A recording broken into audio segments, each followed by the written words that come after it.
Orla here and welcome to the Riff Yard. I want your opinion on something. Live stream concerts in 2023. What are we feeling here?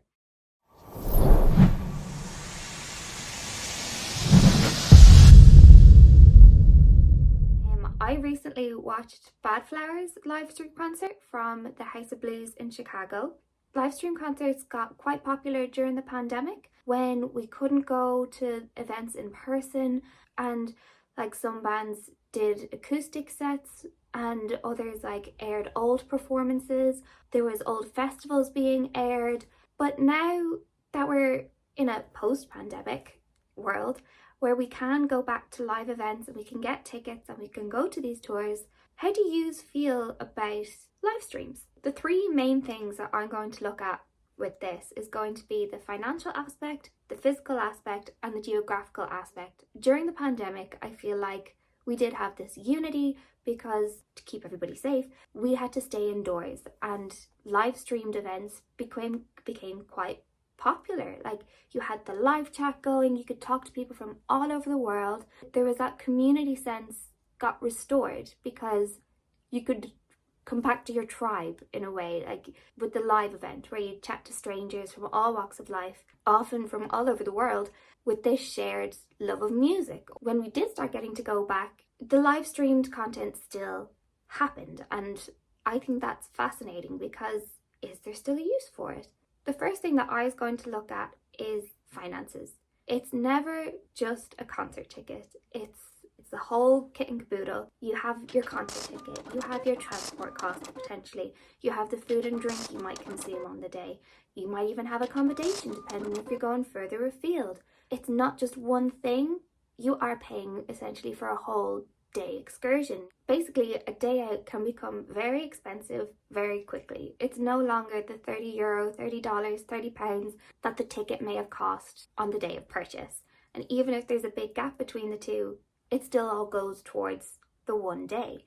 Like, looking back to before the pandemic, we didn't really have these live streams. You'd always just wait. If you couldn't make it to the concert, you'd wait for the next day to see the blurry photos and the okay quality videos the next day that might cut off at a random point. That was our alternative when it came to not getting to go to the concert. When the live streams came in, it gave us this in between where you're not able to get to the concert in person, but there's this new cheaper option that's often a fraction of the price. For Bad Flower it was $10, and that worked out as £8.50 or €9.50. That is a fraction of the price of a concert ticket, and especially when you take in the cost of the day. I just stayed in my room. I went about my day as usual. And there's another aspect of this that I'll get onto later in terms of time zones, because for myself, the concert kicked off at 1:30 in the morning, but it was 6:30, I think, in Chicago, but that's something else. This opens up a whole new door of accessibility to people who may not have the finances to take the whole day out, but they can afford to watch a high quality live stream. I've watched a few of them myself, and I've never had internet issues, thankfully, where there's been no drop in the quality, there's been no drop in the connection, the sound is perfect. You even get different angles which you wouldn't get if you were at the actual show, but with the live stream you get to see it from everywhere, and you get to really appreciate the lighting setup that bands often put a lot of time and energy into to have really well incorporated into the actual show and the performance. Like, it's part of the story that the band are trying to tell. So there are a lot of benefits to live streams in that regard. It's cheaper, you get a perfect view, and you're also in the safety of your own home. So I feel like live streams are a great way to support the artist from your own safe space, but you're still getting to experience the live show. Like, when you go online the next day and they're talking about it, you can equally join in and say, oh, I remember when they did that, or I can't believe they played that song. It's the next best thing to being there in person, but with so many benefits to it as well. And that brings me on to factor number 2, the physical element. It is a privilege to get to go to a concert without having to worry about accessibility issues. When you buy your ticket and you know that you're going to be able to get yourself in and get yourself out safely without having to contact anybody or to double check exits or wheelchair access, or if you have crutches, is that going to be an issue? All these different factors that so many people don't have to think about, but an awful lot of people do. Whereas live streamed content took that away. Like, it didn't matter if you had a disability or if you had severe anxiety or even agoraphobia. That didn't matter, because you could be safe at home in your safe space where you knew that everything was going to be okay, where you were in control of the situation, and you still get to enjoy it on the same plane as everybody else, because everybody else was in that same situation. Everybody was able to enjoy it the exact same way. Now, when you're in a concert, everybody does experience it differently. You could be right beside somebody for the entire night and you would still have different experiences. That's just how humans are. Particularly after the pandemic, I feel like a lot of people's anxiety about being around large crowds and like agoraphobia, that's definitely spiked from my own experiences. I've witnessed it, I've experienced it. It can be quite overwhelming, especially if you haven't been to a concert either ever before, or this is going to be your first concert after the pandemic. A lot of people are still quite nervous about being in those crowds again. Again, with accessibility, it's not just being in the venue itself, it's even getting to the venue. Is there going to be a bus that can take you? Can you drive? Is there parking? All these different things that a lot of people do have to factor in when something isn't built to support them. Live streams are in no way something that are to replace an actual live show for people who would be dealing with a disadvantage in this situation.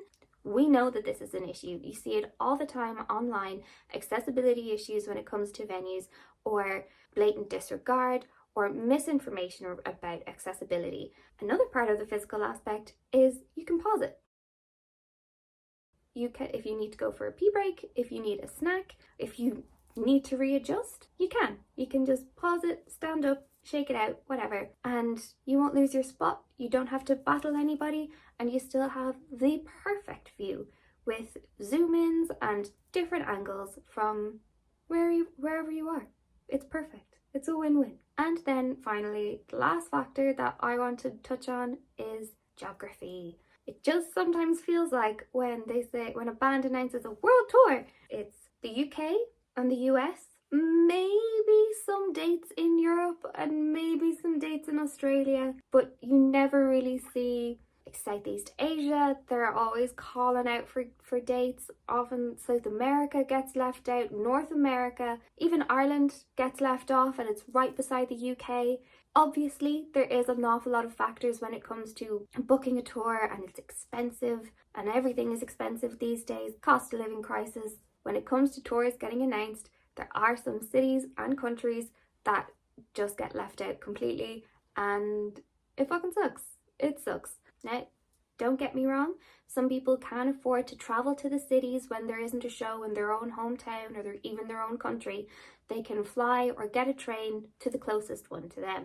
But that's not the case for the majority of people, especially when it comes to either long bus journeys, long train journeys, flights. It can take up to 2 to 3 full days for the whole event. And obviously that can be a lot of fun, but if you're working a full-time job, a lot of employers, they mightn't even be able to give you that time off, even if they wanted to.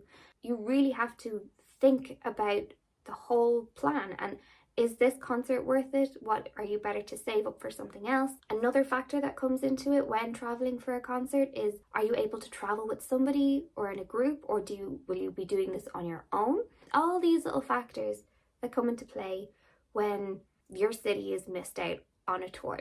Whereas with live streams, it kind of fills that void. Like in my case, if a band is touring Europe and they're not coming to my city and they put on a live stream, I can say, okay, I can't go to a show physically, but I know that it's going to be in a similar time zone. Now, as I said before, in terms of live streams coming from the US and me being in Europe, that is a bit of a different kettle of fish when it comes to the delay. As I said, Bandflower kicked off at 5:30 or 6:30 in Chicago. It was 1:30 in the morning for me, but for the most part it is a lot easier And most of the live streams that I've accessed so far, you do get actually a 3-day or so window, so you can watch it the next day. It's not the exact same as watching it live. You don't always have the chat. Sometimes you can scroll through the old chat, but you still get to watch the show, and it's only a few hours ago. And then again, you get to participate online, you get to talk to other people who might have been there in person. And with the Bad Flower show in particular, the band does tend to be aware of what shows are being live streamed, so they acknowledged the people who are watching at home, and they were included in the set. They were part of the whole experience. They were made part of the night. And I think that's really important, the inclusion element as well. It can feel a little bit isolating because you've probably been on your screen all day and then you consume a concert online through your screen, as all entertainment seems to be consumed these days. So having that level of interaction and breaking the fourth wall almost, it does make a difference, and it does come back to the community element of live music and sharing a passion for the same thing. Another extra factor that I would like to tag on to this is younger people. I think live stream shows are a great way for younger people to share with their parents or guardians a live show experience, because I was 11 when I went to my first concert. My poor sister had to drag me along. Having somebody over the age of 18 to bring you, it can be an uphill battle sometimes, and sometimes people don't know anything about the scene of the concert that you want to go to. Like, they don't know if it's going to be violent, if it's going to be too mature, like in terms of content. They might not know anything about the environment that they're sending their child into, and that can be very daunting. Whereas with a live stream, it's a chance for the young person to show their guardian or their older sister or brother or sibling or aunt or uncle or parent to get a feel for the environment that they're going to experience, the kind of language that might be used. It can even turn into this shared experience that you actually go on to continue to watch live streams together and eventually go to the concerts together in person, because it's this passion that you both share and you both enjoy. And calling back to the financial aspect, when you buy that one ticket for the live stream, you can have 5, 10, 15 people watch that one screen together. You don't have to buy one ticket per person. So you can have your friends over, you can make a whole night of it where you can get dressed up, or you can get into your pajamas and watch it like that. You can get all cozy and just share it together. And now that I think about it, it wasn't even just live shows that were happening during the pandemic. There was also meet and greets through video call, and there was this mass coming together of people through the power of the internet and live streaming and creating a whole community, which isn't a new thing. That's been going on for a fair few years now. But I do genuinely feel like this is something that could be advanced on. Basically, if you can't tell, I'm a big fan of live stream shows. I think there is definitely a place for them in the music community, and it's something that can be built upon, that can be looked at. Is there going to be a place for virtual meet and greets again? Can they include a live stream sound check as another type of VIP upgrade? I do think there's definitely a place for this, and I really don't want to see this trend die out. I really think that there is a home for it. But those are just my opinions on it. What are your opinions on it? Do you like them? Do you hate them? Have you watched them before?